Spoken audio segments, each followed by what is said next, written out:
जाए। तो विभीषण जी ने राम राम किया, हनुमान जी मिल गए और हनुमान जी से विभीषण जी ने एक ही बात कही कि हम राम राम तो करते हैं, लेकिन सुनहु पवन सुत रानी हमारी,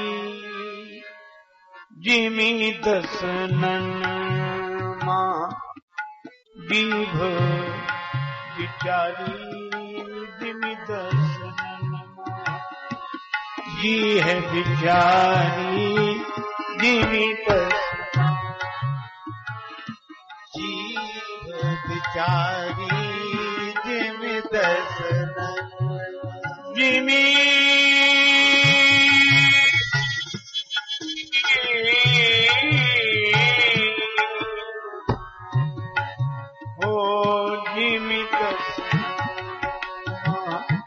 जी है बिचारी, जी है बिचारी।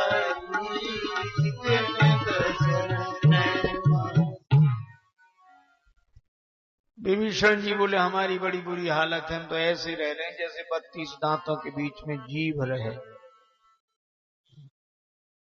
32 दांतों के बीच में जीभ, इतना बढ़िया उदाहरण है कि ये समझने के लिए कोई किताब पढ़ने की जरूरत नहीं, कोई ग्रंथ पढ़ने की जरूरत नहीं।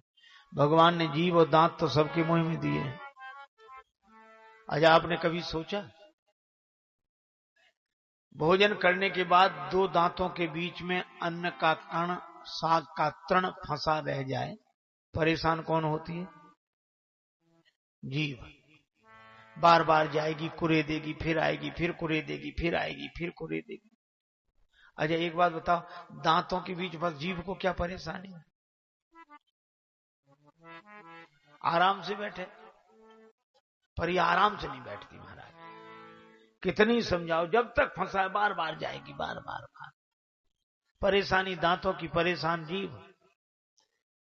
ये संत का स्वभाव है। समस्या संसारियों की और परेशान संत।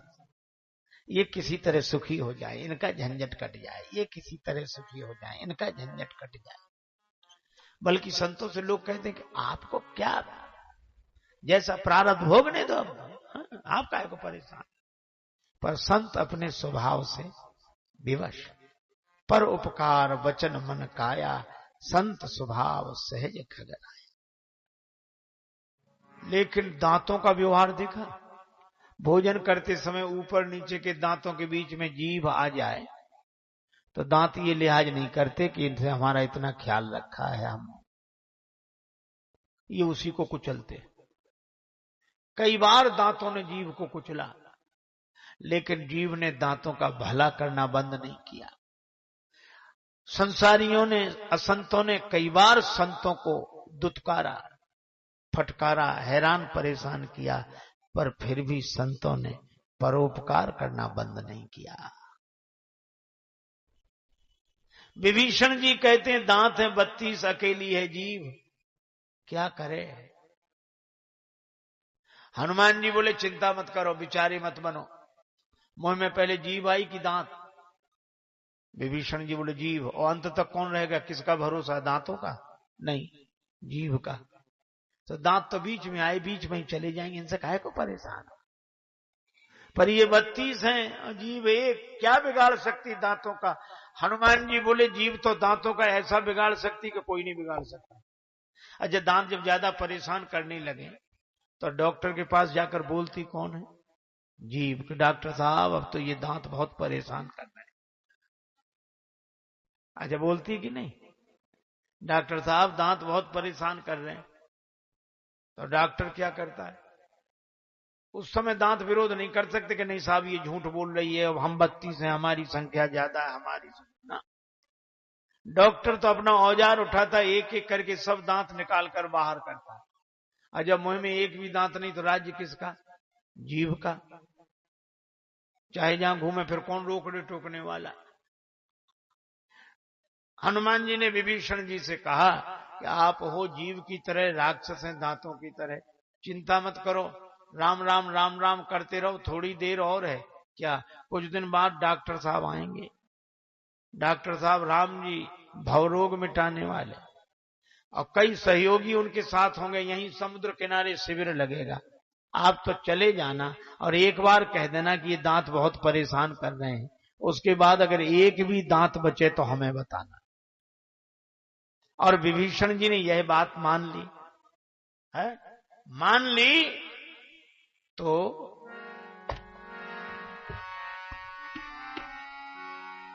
तुमरो मंत्र विभीषण माना, तुमरो मंत्र विभीषण, तुमरो मंत्र विभीषण माना,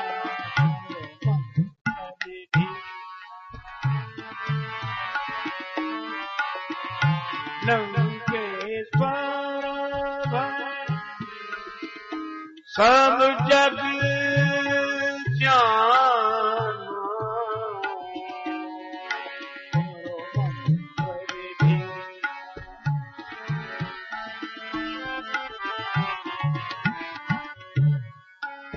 मंत्र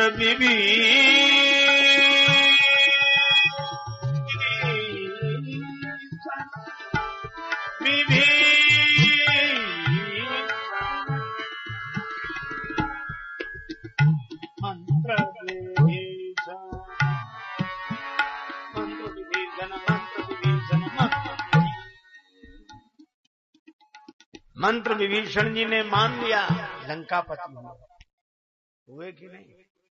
अच्छा देखो, लेकिन इतना समझाने के बाद भी विभीषण जी राम राम तो करते थे, लेकिन हनुमान जी के जैसे संत की वाणी सुन ली पर अभी असर नहीं हुआ। जैसे हम लोग सुन लेते हैं सत्संग में, पर याद बनी रहती सत्संग में ये कहा महाराज ने, ये कहा याद, पर असर नहीं होता। मैं कहता हूं चिंता मत करो, ना हो असर, याद बनी रहे ये बात। पुराने जमाने में जब हम लोग जागते थे तो अलार्म घड़ी में अलार्म भरते थे सवेरे 4 बजे का। तो जब घड़ी में अलार्म भरते थे तब वो बजता नहीं था, जब भरते थे तब बजता नहीं था। लेकिन जिस समय के लिए भरते थे उस समय जरूर बजता था और सोते हुए आदमी को जगा देता था। मैं भी आपसे कह रहा हूं, आप मन की घड़ी में ये सत्संग का अलार्म अभी भर रहे हैं, ये अभी बजेगा नहीं, लेकिन जिस समय के लिए भरा है उस समय जरूर बजेगा और आपको मोह की नींद से सोते हुए से जगा देगा, संकट काट देगा। इसलिए सत्संग करते रहो, असर की परवाह मत करो, अपने आप काम आएगा। जब सब तरफ से जवाब होगा, जब सब तरफ से जवाब होगा तब ये सत्संग ही कामयाब होगा। संत की वाणी व्यर्थ नहीं जाती, लेकिन संत की वाणी केवल अकेली नहीं, जिनसे आसक्ति है घर वाले, उनकी लात लगे तब संत की बात लगे। कुछ लोग हैं जिन्हें संत की बात तो लगती है पर उन्हें लात नहीं लगी। एक वृद्ध रोते हुए आए महात्मा जी से, महाराज क्या हुआ? बेटे ने रोने लगा। क्या किया बेटे ने? गाली दी। पहले देता था, अब क्या? डंडा नहीं, डंडा नहीं मारा, डंडा भी पहले मारता था, अब पनही मारी। महात्मा बोले फिर किस सुख के लिए पड़े हो घर में, चलो रहना हरिद्वार, वृंदावन, अयोध्या या आश्रम में हमारे यहाँ राम राम करो, चलो। सो थोड़ा चुप होके बोला, महाराज हम भी जाएंगे, विचार हमारा भी है। कब जाओगे? रामायण के अनुसार जाएंगे। महात्मा बोले रामायण के अनुसार क्या? तो वो क्या बोला? चौथी पनही जाए नृपकाना, है चौथापन, वो कह रहा चौथी पनही, अभी तो बेटे ने एक ही पनही मारी, जब चौथी मारेगा तब। आसक्ति टूटती नहीं है।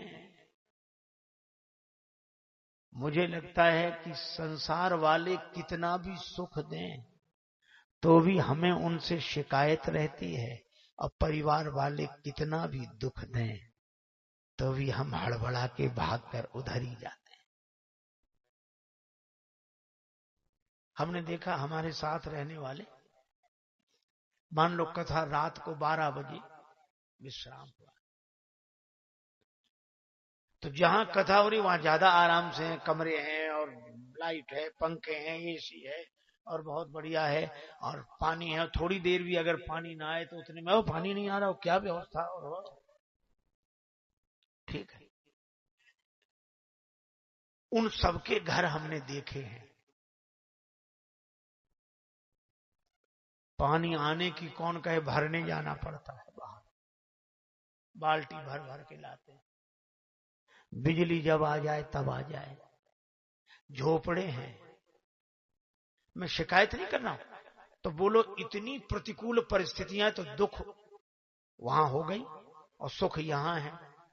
लेकिन रात को 12 बजे भी अगर कथा करो, महाराज अभी चले जाए इसी सब, अभी कहां जाओगे, मोटर मिल जाएगी, मिलती रहती, रात भर मिलती रहती।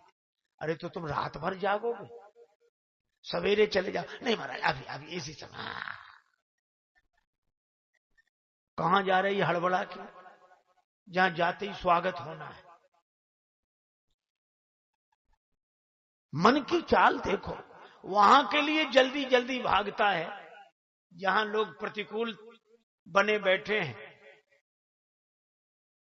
और मान लो कहीं आना हो बाहर, महाराज अब रात में क्या, हम सवेरे सवेरे चल जाएंगे, पहुंच जाएंगे 5 बजे, चल देंगे पहुंच जाएंगे 11 बजे।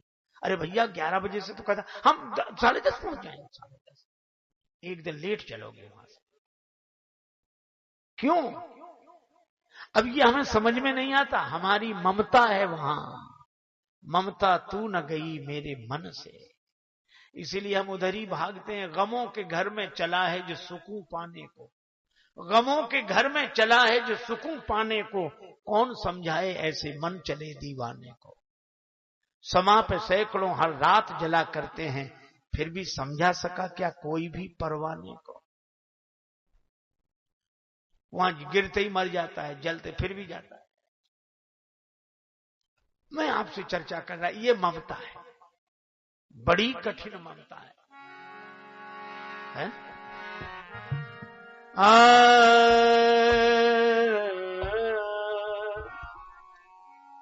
विभीषण जी की भी ममता है रावण से, भाई है। अरे चलो चाहे जैसा, भाई है, भाई है। इसीलिए संत की बात का असर नहीं हुआ, याद बनी नहीं। पर एक दिन भगवान की कृपा हुई, घर वालों ने ऐसी लात लगाई, मम पुर बसी तपसिन सन प्रीति। रावण बोला मेरे नगर में रहता है। बोलो विभीषण जी को लगा ये हमारा नगर ही नहीं रहा, इसका नगर हो गया, हम तो भाई भाई हैं। पर वो कहता मम पुर बस तपसिन सन प्रीति, 60 मिली जाऊती नहीं कहू नीति, अस कह कीन सी चरण प्रहारा।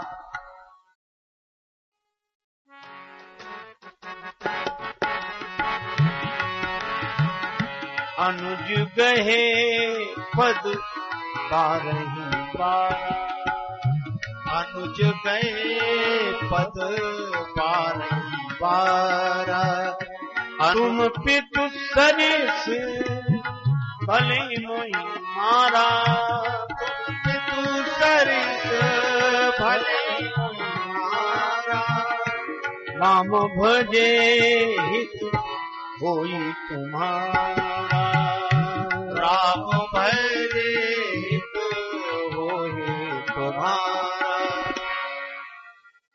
लेकिन रावण ने लात मार के निकल जाओ, निकल जाओ।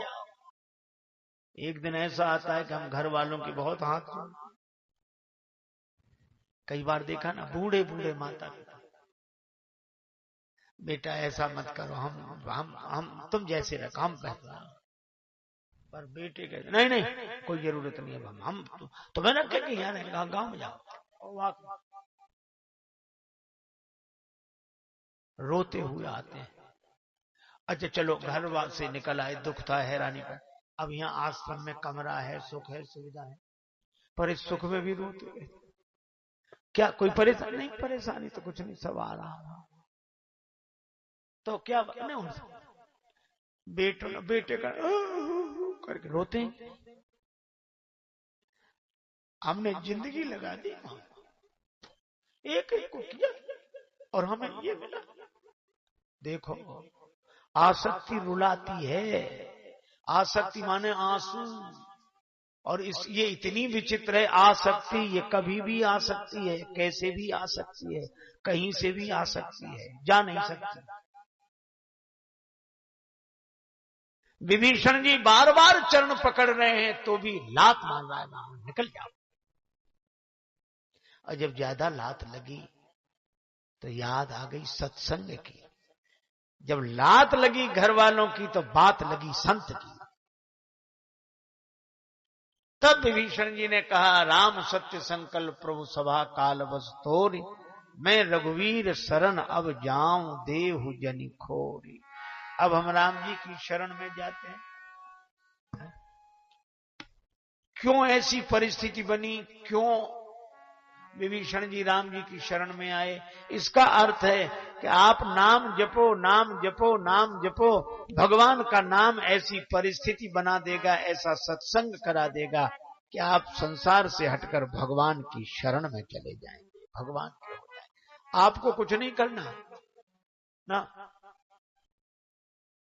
एक रेलगाड़ी में बड़ी भीड़ थी, हम भी उस भीड़ में, हमसे एक सज्जन बोले आप उतरो, आगे बढ़ो, आगे बढ़ो। हमने कहा आप? बोले हमको तो ये भीड़ ही ले आएगी नीचे।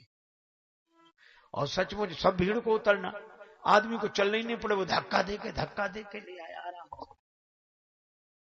हमें लगता है कि नाम जप करने वाले को परिस्थितियां ही धक्का दे के भगवान की शरण में ले आती है, कुछ नहीं करना।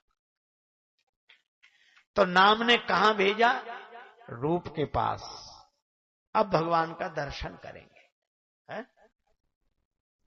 नाम ने भेजा रूप के पास, और जब भगवान का दर्शन हुआ, दूरी ही ते देखे तो भ्राता, नयनानंद दान के दान, बहुरी राम छवि धाम बिलो की, इकटक रहे नयन पलरों की। राम जी को देखा तो देखते ही रहे। राम जी ने कहा, भक्तराज विभीषण क्या चाहते हो? प्रभु, नाम ने आपका दर्शन करा दिया, नाम ने रूप तक भेज दिया, अब आप कृपा करो मैं आपकी लीला देखूं, रण लीला। और राम जी की रण लीला देखी।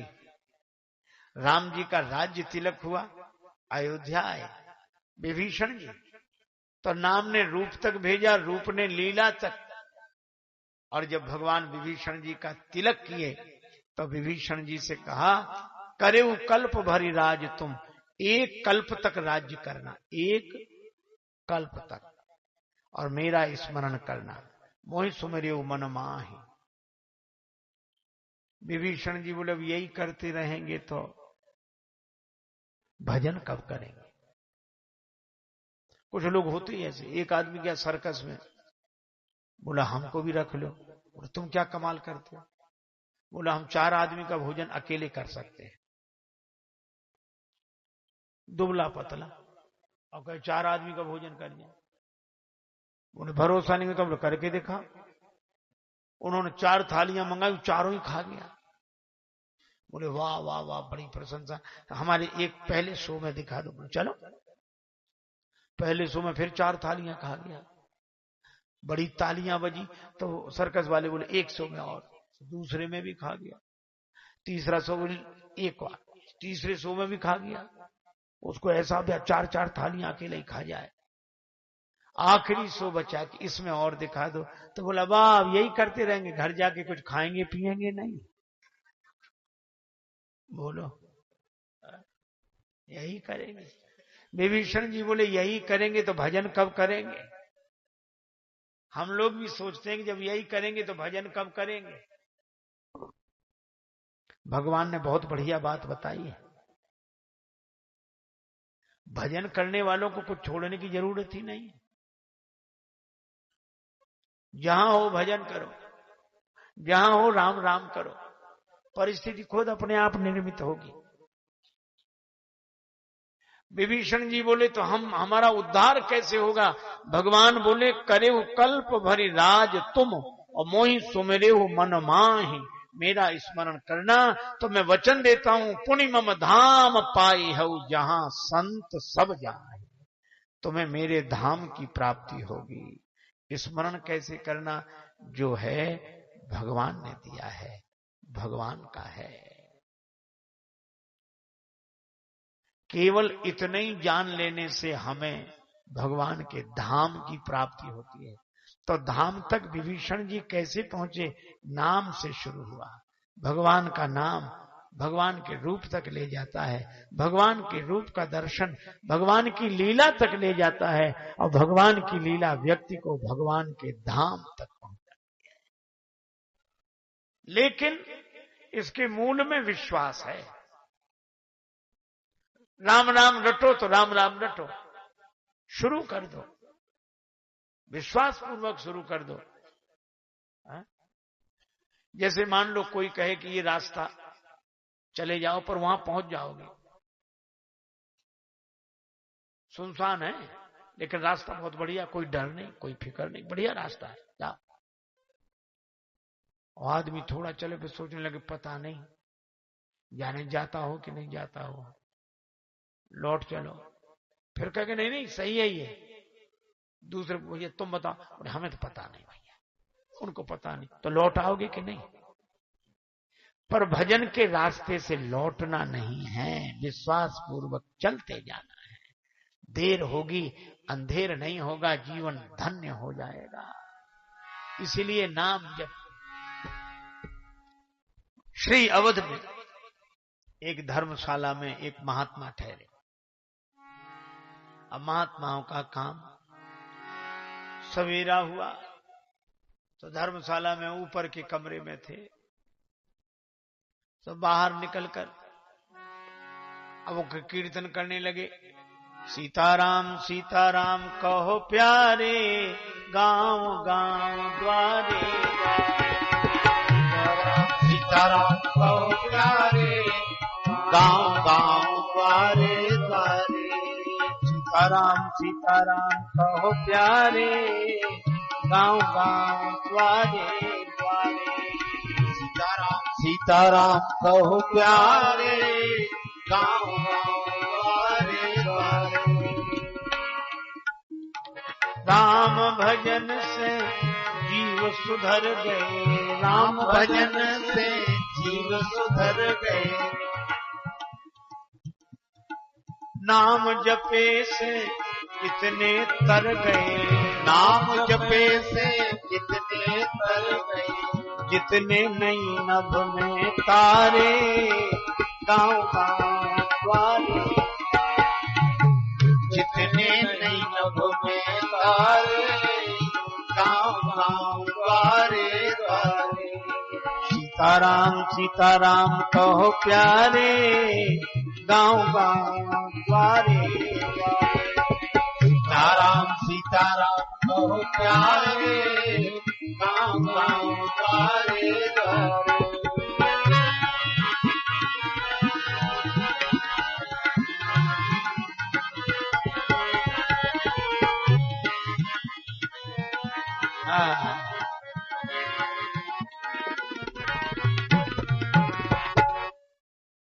महात्मा सवेरे से सीताराम सीताराम सीताराम सीताराम सीताराम सीताराम और जोर जोर सीताराम सीताराम सीताराम, यही काम। तो नीचे कमरे में एक बाबूजी ठहरे थे, सवेरे 4 बजे का समय से उनको नींद लगी। बाबुओं की नींद ही उसी समय लगती। संत के जागने का समय, उनके सोने का समय। होते हैं लोग 2 बजे तक तो देखते रहते हैं, फिर सोते हैं, फिर लगती गहरी नींद। अब वो जैसे सीताराम सीताराम सीताराम सीताराम सीताराम, अब कान में पड़े तो जगे। क्या ये कौन है? तो ऊपर गए सो बाबा जी कीर्तन गए, सीताराम सीताराम सीताराम। तो नाराज होके बोले, बड़े भोर से संत जन करते सीताराम, और इनके सीताराम ने कर दी नींद हराम। सो नहीं पा रहे इनके मारे, सीताराम सीताराम सीताराम। क्या है सीताराम? क्यों करते हो सीताराम? महात्मा बोले, सीताराम सीताराम कहो भैया, जा से पार लगे नैया। सीताराम सीताराम कहो भैया, जा से पार लगे नैया। सीताराम सीताराम कहो भैया, जा से पार लगे नैया।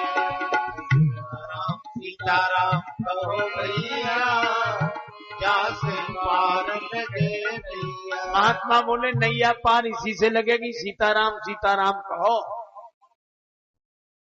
बोले, कौन है सीताराम?